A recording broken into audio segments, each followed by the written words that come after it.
No, muchas gracias. Igual. Bueno, entonces vamos a analizar la relación de intercambio en el sentido de Pareto. Por la parte de los consumidores siempre van a ser dos. Vamos a hablar de un consumidor A y un consumidor B, que tenemos aquí ubicados. Y también cómo se realiza este intercambio de dos bienes. En este caso vamos a llamar un bien X, que va a ser, podemos llamarle cocos, y de un bien Y que puede ser plátanos, en una economía Robinson Crusoe.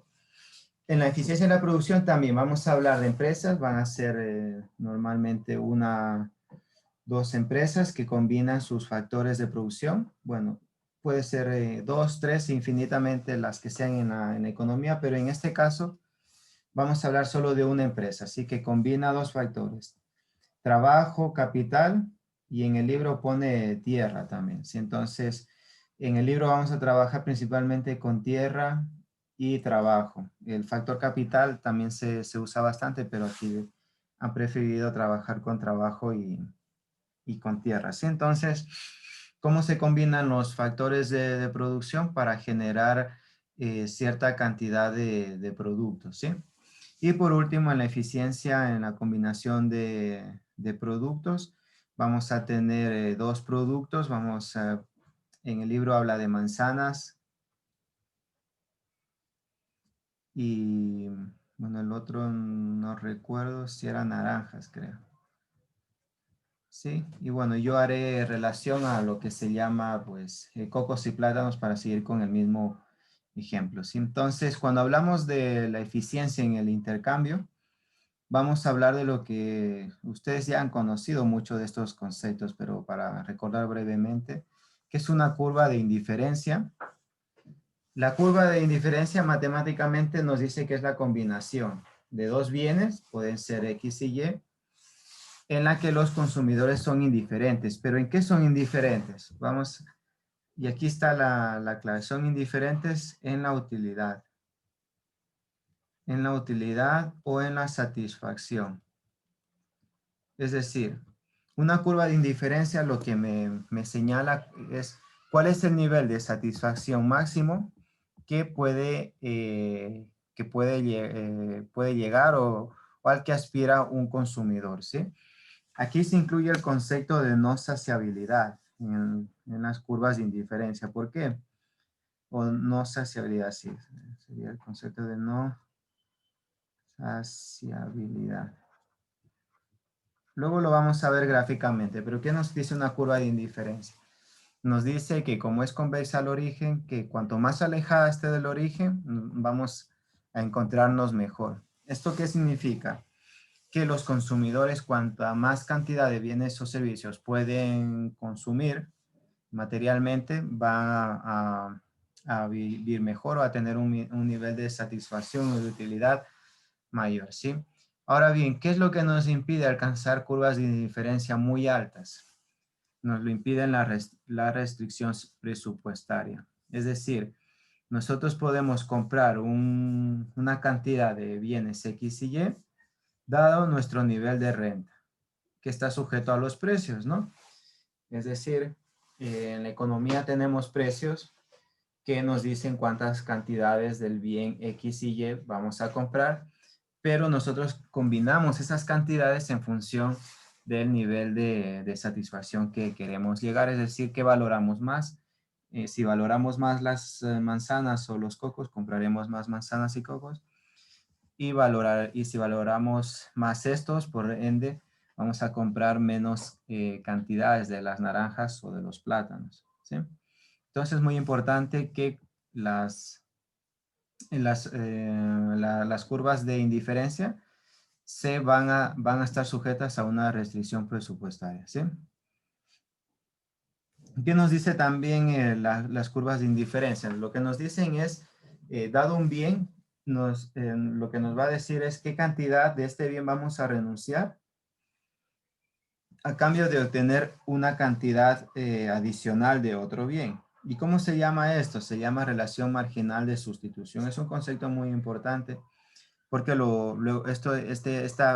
este concepto que es la pendiente, la curva de indiferencia, nos va a permitir igualar las utilidades marginal de los consumidores. Ya vamos a hablar de un consumidor A y de un consumidor B, que cuando se igualan las curvas de indiferencia son tangentes.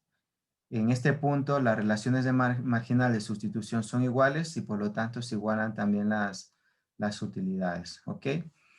Entonces, ¿cómo lo vamos a representar en este primer caso la eficiencia en el intercambio? ¿Sí? Entonces, para usar la eficiencia en el intercambio tenemos que usar lo que se conoce como la caja de Edgeworth. ¿Sí?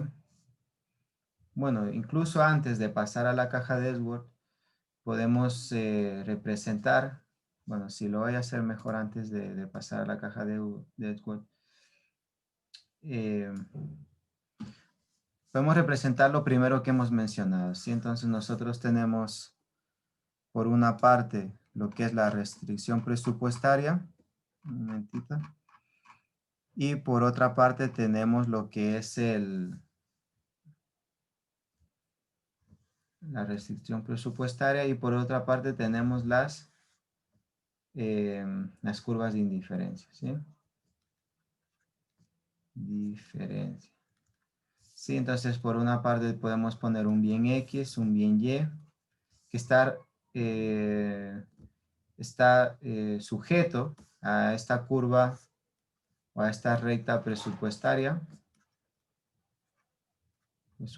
dado un nivel de renta que podemos llamarle y un nivel de precio, ¿sí? Por lo tanto, el consumidor siempre va a querer alcanzar curvas de indiferencia cada vez más altas, ¿sí?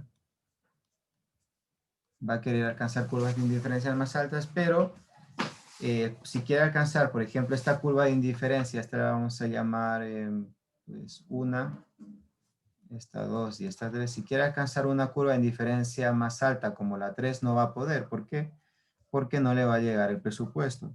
Si la curva de indiferencia 2 es preferible a la 1, ¿por qué? Porque combina mayor cantidad de bienes. Por ejemplo, supongamos que este punto es tangente aquí.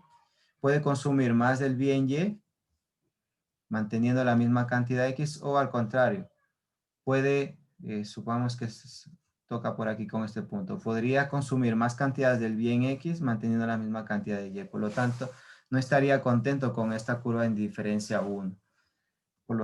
¿Dónde va a estar, dónde se va a realizar el intercambio? Es decir, ¿dónde él va a realizar la compra?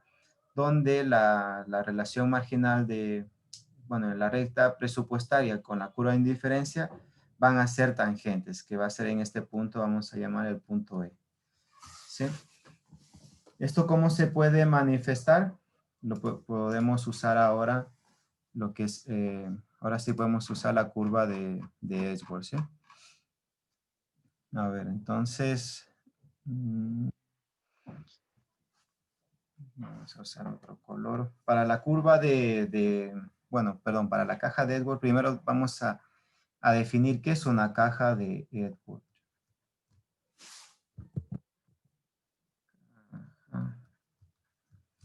De Edgeworth. Sí, entonces, ¿qué es la caja de Edgeworth? La caja de Edgeworth no es más que un equilibrio walrasiano. Vamos a representar un equilibrio walrasiano. ¿Y qué es un equilibrio walrasiano? Un equilibrio walrasiano es lo que en teoría también se conoce como un equilibrio general. Sí, microeconomía, un equilibrio general de la economía. Y a esto que matemáticamente, bueno, luego lo voy a decir. Y esto es lo que Adam Smith descubrió de una forma más teórica, más intuitiva, como la mano invisible. ¿Sí? Es decir, ¿qué decía Adam Smith? Decía, ¿no? Que cada persona buscando su ego, bajo su egoísmo, su máximo bienestar, hacía que en conjunto la sociedad se encontrara mejor, ¿no? Entonces, esto se llama equilibrio general de la economía. ¿Qué quiere decir? Es un equilibrio en el intercambio de todos los consumidores y de todos los productores, ¿sí?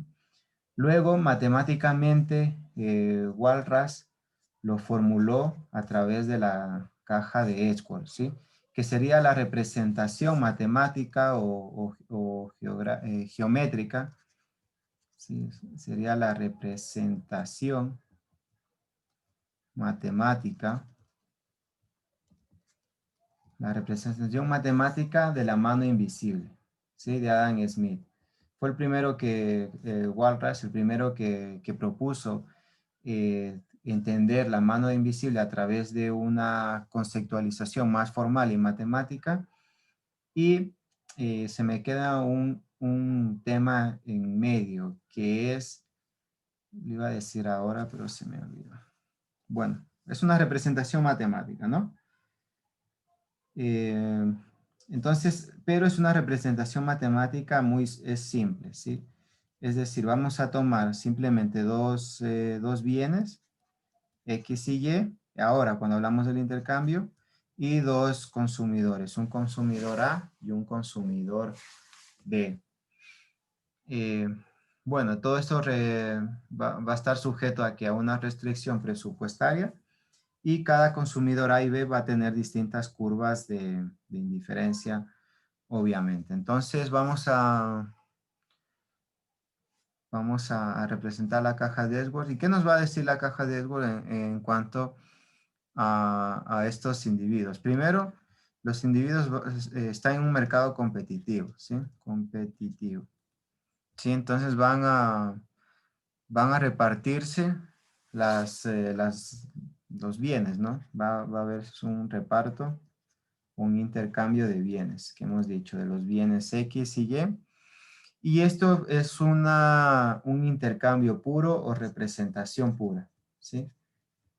Representación competitiva, competitiva, competitiva pura, o lo que se conoce como un equilibrio general competitivo, ¿sí? Equilibrio general competitivo. Lo voy a escribir arriba. Equilibrio general competitivo. ¿Qué quiere decir puro? Sin producción. Es decir, aquí no vamos a suponer que el bien X y Y ya vienen dados, ¿sí? Es decir, X y Y, voy a poner una raya encima para decir que son dados, son fijos, o en otras palabras, exógenos. ¿Qué quiere decir este concepto de dados fijos o exógenos? Quiere decir que ni tanto el consumidor A o el consumidor B los producen. Por eso se llama economía del tipo de Robinson Crusoe, porque supongamos que Robinson, ¿no? Es este ejemplo muy clásico, llega a la isla porque naufragia, y en esta isla se encuentra a Viernes, y en la isla ya hay cocos y plátanos, por lo tanto ellos no los tienen que producir, simplemente se los tienen que repartir.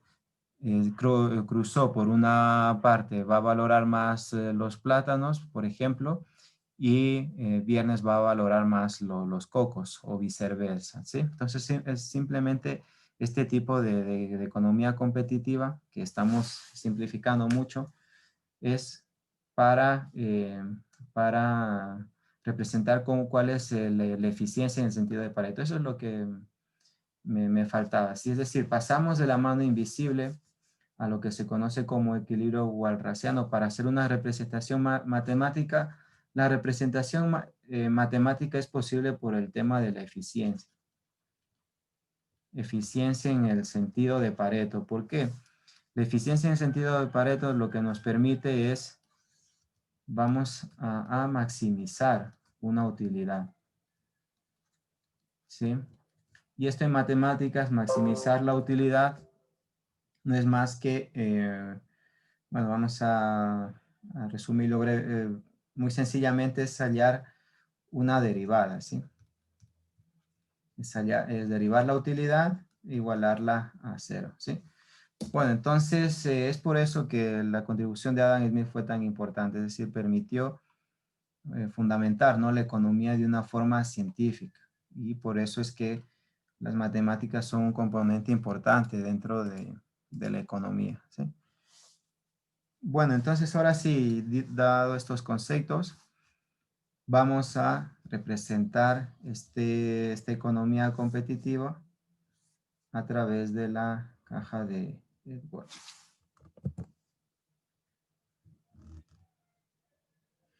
Bueno, en la caja de Edwards vamos a tener dos lados contrapuestos, ¿sí? Son dos planos cartesianos que se unen, ¿sí? Por una parte tenemos este plano cartesiano X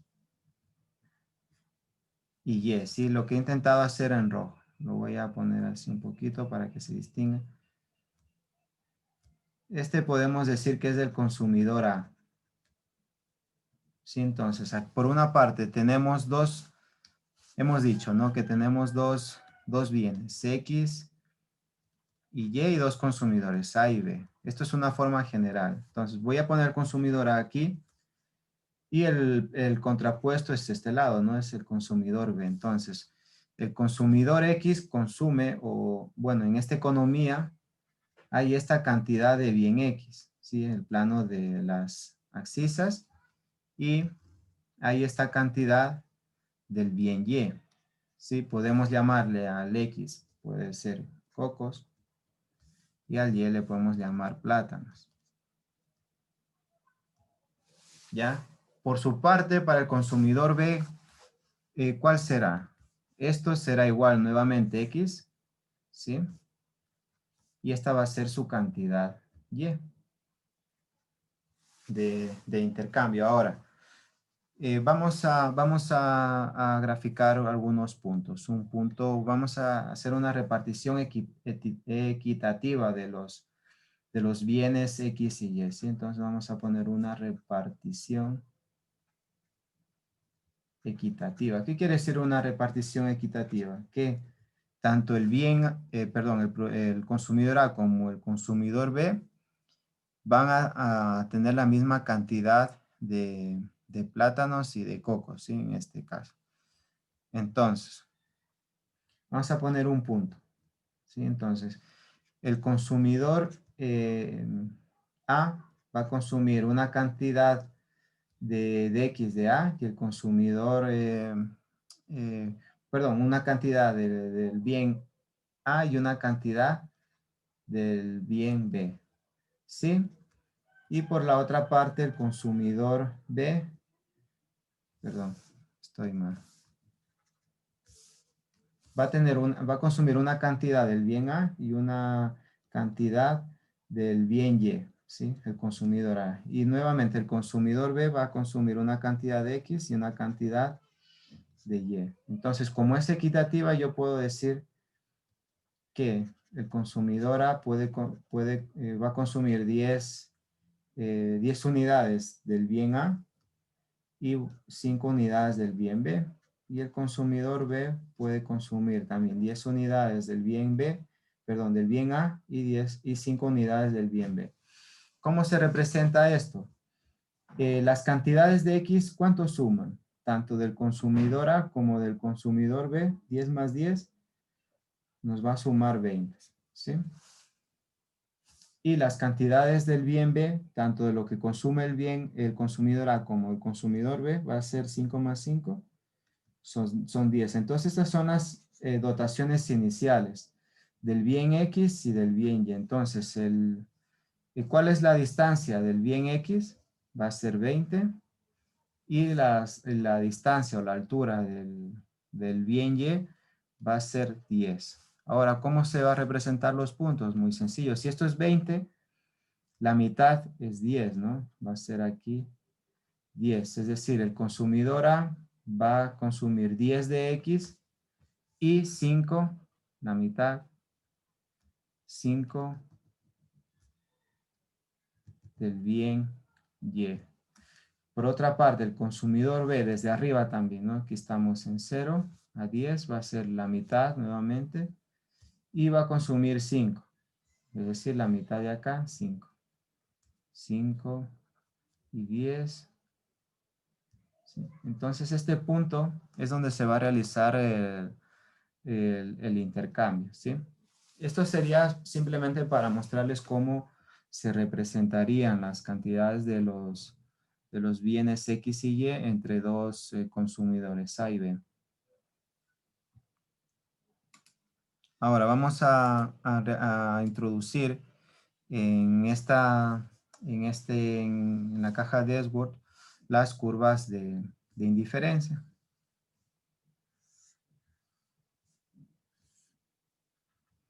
Entonces, ¿qué hemos dicho que eran las curvas de indiferencia? Son convexas al origen, es decir, aquí tenemos el consumidor A, aquí el consumidor B, otra vez tenemos la cantidad de X, de Y, y aquí sería al revés, ¿no? Esta sería la cantidad de Y de B y esta es la cantidad de X de B. Entonces, la curva de indiferencia para A van a ser estas, ¿no? Estas curvas que la teoría nos dice que cuanto más alejadas estén del origen, van a ser mejor. Estas serían del consumidor A y las del consumidor B serían las contrapuestas, ¿no? ¿Y dónde se va a realizar el intercambio? Se va a realizar el intercambio donde sean tangentes las curvas de indiferencia, ¿sí? Tenemos que tener algo claro. Las curvas de indiferencia, tanto para el consumidor A como el consumidor B, son infinitas, ¿sí? Es decir, son tantas, es decir, yo podría dibujar aquí infinitas, no quiero dibujar todas, que en algunas siempre van a ser tangentes. Sí, voy a hacerlo, pero luego lo voy a borrar. Sí, solo es para que tengan una idea. Es decir, aquí tendría tantas curvas de indiferencia. Y este también tendría tantas curvas de indiferencia que en alguna siempre va a haber tangente. Por ejemplo, en este nuevo punto, ¿sí? Entonces, como las curvas de indiferencia siempre son tangentes en algún punto, yo simplemente supongo que son tangentes en este, ¿sí? Y aquí es donde se va a realizar el intercambio, que puede ser, nuevamente, 5 cantidades del bien Y, van a ser, por ejemplo, 4 para el consumidor A, y si son 20, sí, si son 10 en total, las de B, puedo decir que este se lleva 6, ¿no? Es decir, el contrario. Aquí tenemos 10 y aquí tenemos 10. 4 se lleva A y 6 se lleva B. Y aquí se va a realizar el intercambio. ¿Cómo se llama? Bueno, voy a escribirlo con el esferito nuevamente. Un momentito. Creo que lo he perdido.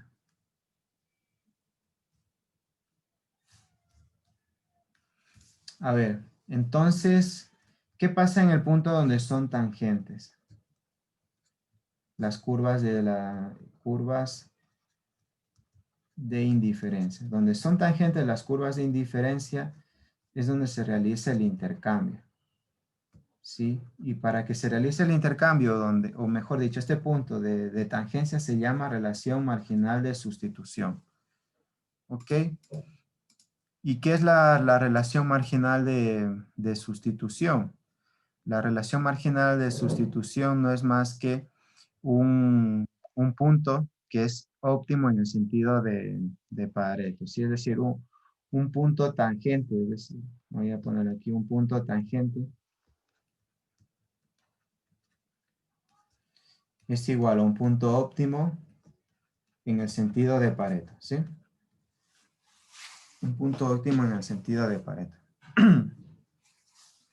Ahora, otro concepto más que debemos introducir cuando se habla de la caja de Edgeworth es que como todos aquellos puntos donde sea tangente las curvas de indiferencia, todos aquellos puntos donde sean tangentes, en estos puntos se forma una curva que se llama de contrato, ¿sí? Se llama curva de contrato. Yo he señalado un punto donde, digamos, ellos se ponen de acuerdo, ambos maximizan su utilidad y se realiza el intercambio. Pero puede ser cualquier punto donde son tangentes las curvas de indiferencia, obviamente, ¿sí? Y esta línea que se construye, que he construido ahora, no sé si ponerla de un color más, que resalte más. Esta línea amarilla con negro, esta línea amarilla con negro es lo que se llama como curva de contrato social. Curva de contrato simplemente. ¿Por qué se llama curva de contrato? Porque es un contrato en el sentido de que es un acuerdo en el que ambos van a obtener el mismo nivel de satisfacción. ¿Sí? Es decir, ambos ganan. Entonces están de acuerdo siempre intercambiar a esa cantidad de, de, de bienes o servicios. ¿Sí? Si esto lo extrapolamos a la sociedad, es lo que sucede de forma infinita, constantemente, de forma continua en la sociedad con todos los intercambios. Y todos los intercambios serían eficientes si nos encontramos en esta economía competitiva. ¿Sí? Entonces, esta sería la curva de contrato. Ahora, vamos a hablar un poco de lo que es...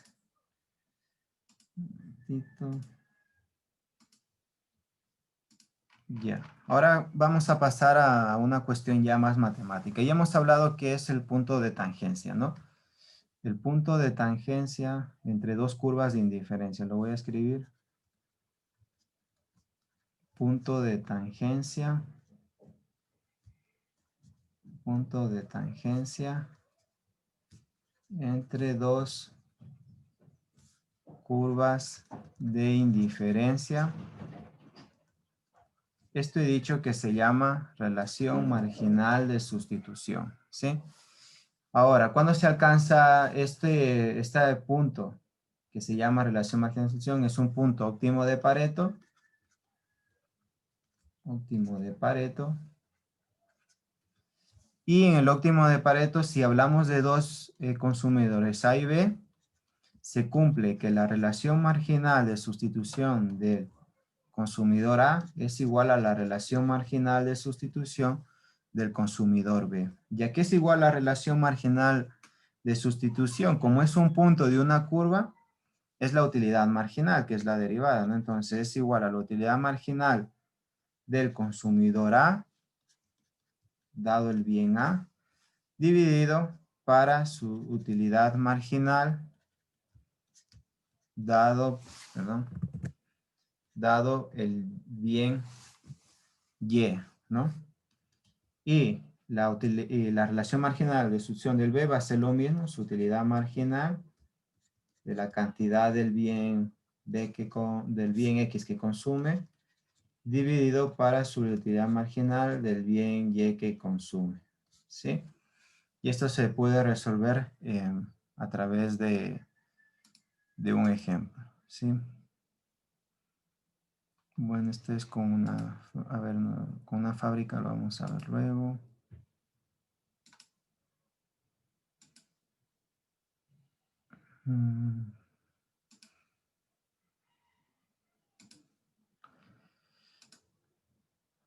A ver, no creo que me dé tiempo a explicar todo el ejercicio, pero sí vamos a empezar, ¿sí? Entonces, vamos a ver el caso de externalidades. Cuando hay un fumador, ¿sí? Bueno, entonces vamos a suponer una persona A que fuma, es el fumador, y una persona B que es la persona sana, ¿sí? Entonces, ¿cuáles son los dos bienes en esta economía? Primero, dinero, es decir, ambos intercambian dinero. ¿Por qué? Por aire, ¿sí? Entonces tenemos un fumador A y una persona sana B que van a maximizar su utilidad en función del dinero y del aire. Entonces podemos nosotros definir cuando hablamos de una utilidad, esta sería la curva de indiferencia. La utilidad del bien A sería la cantidad de, esto es una forma matemática simple, ¿sí? La cantidad del bien X más la cantidad del bien Y, que sería Y de A, ¿sí? Y la curva de indiferencia de la persona sana va a ser igual a la cantidad de dinero más una cantidad de aire, ¿sí? ¿A qué acuerdo llegan para repartirse la cantidad de dinero y aire? De dinero vamos a suponer que hay algunas cantidades fijas, ¿sí?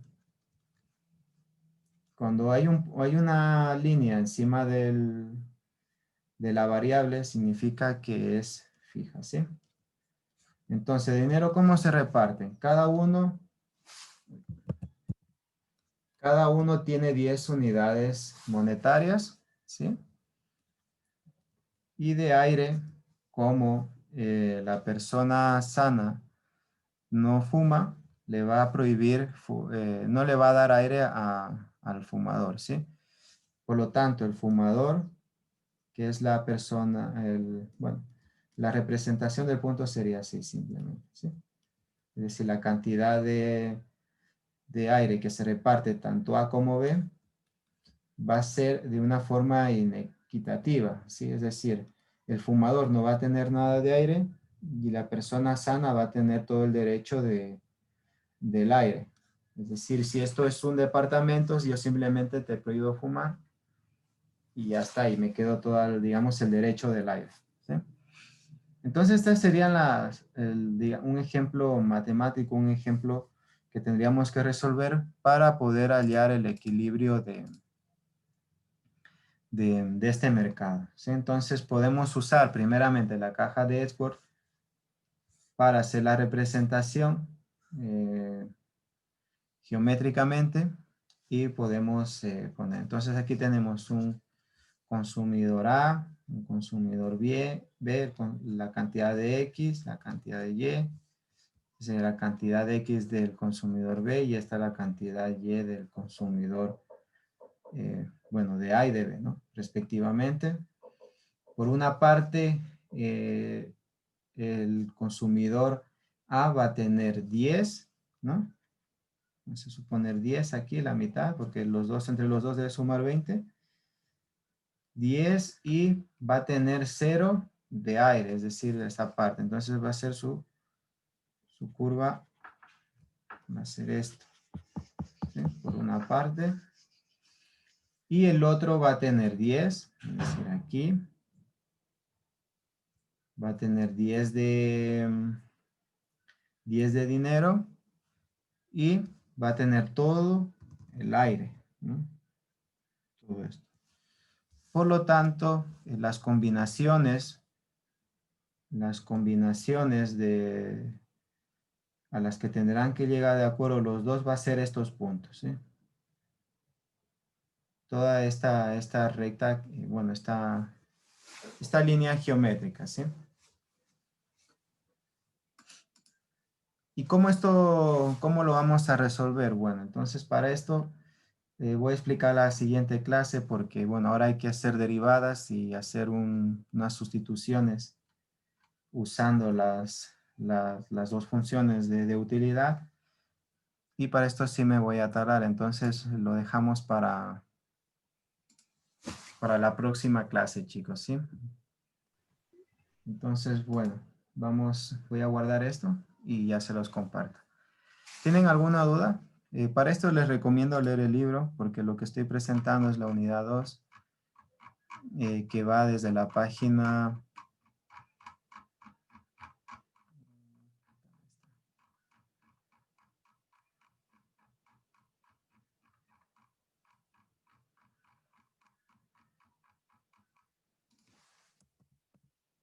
Desde la página 76, ¿sí? Si quieren anoten desde la página 76 del libro de Stiglitz de la tercera edición les he dicho, desde la 76.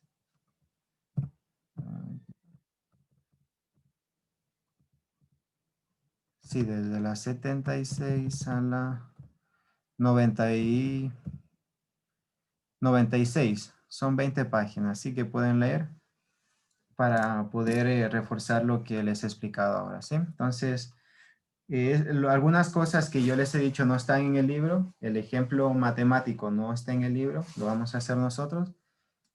Y luego la próxima clase terminaré con un ejemplo de tanto del intercambio como de la producción, ¿sí? Y para la próxima clase pues ya terminaríamos el capítulo 3 y ya empezaríamos con las políticas que les mencioné cuando estudiábamos los fallos del mercado, que también ya vimos, ¿sí?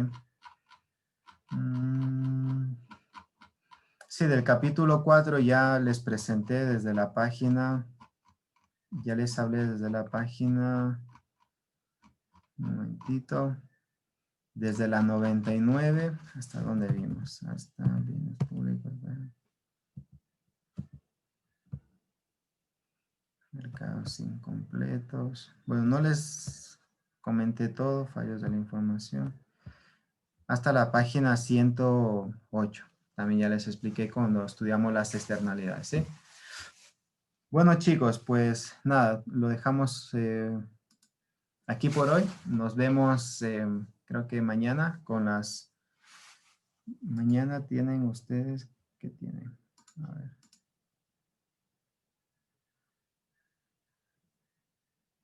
Sí, mañana continuamos con clases normales, ¿sí? ¿Ustedes terminan esta semana clases y van a vacaciones? ¿O todavía queda la siguiente? Creo que sí, con el 18 salimos con las vacaciones. Ah, ya, buenas. Entonces, bueno, mañana termino de explicar la clase de hoy. El miércoles veremos algo del proyecto de investigación de la informalidad. Y con esto terminaríamos, ¿sí? Entonces ya les comento cualquier cosa, ¿sí? Bueno, chicos, gracias entonces. Hasta mañana.